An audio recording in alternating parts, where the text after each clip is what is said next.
हिकिड़े माण्हूअ लोही कुंडीअ में गोश्त जी हिकिड़ी बूटी हणी दरिया में उछले छॾियो ऐं उन में डोरी पंहिंजे हथ में त मच्छीअ जो शिकार कयां।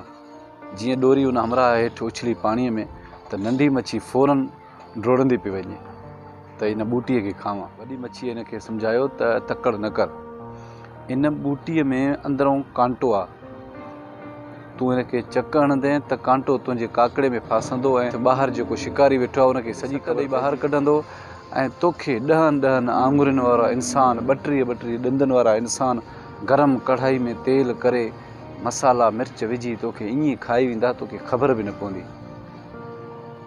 उहो नंढी मच्छी रिसर्च शुरू कई त ॾिसां त की हिन जी ॻाल्हि में को दम आहे। वो हिक हिक खां पुछा कंदो, हिक हिक खां जांच कंदो, पंहिंजे दरिया जे अंदरि हुन सॼी रिसर्च कई त नंढी मच्छी उन मच्छीअ जे मथां खिले पई। हे बि का पुराणे दौर जी मच्छी आहे, रुॻो माना पुराणनि ॻाल्हियुनि ते पथरनि वारे दौर जी ॻाल्हि पई करे। हिनखे कीअं ख़बर पई त 10 आङुरियुनि वारा इंसान, 32 ॾंदनि वारा इंसान, मिर्च मसाला अहिड़ी त का ॻाल्हि। रिसर्च खां पोइ मच्छीअ वञी उन कांटे में चक हयो।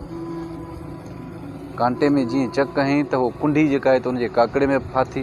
ॿाहिरि शिकारी वेठो हुयो, उनखे ख़बर पइजी वई त शिकार फाथो आहे। सट ॾिनई ॿाहिरि मैदान ते। जीअं वॾी मच्छीअ सॼो किसो ॿुधायो सेम उअं ई हुयो। अची परेशान थियो त हाणे मां कयां छा।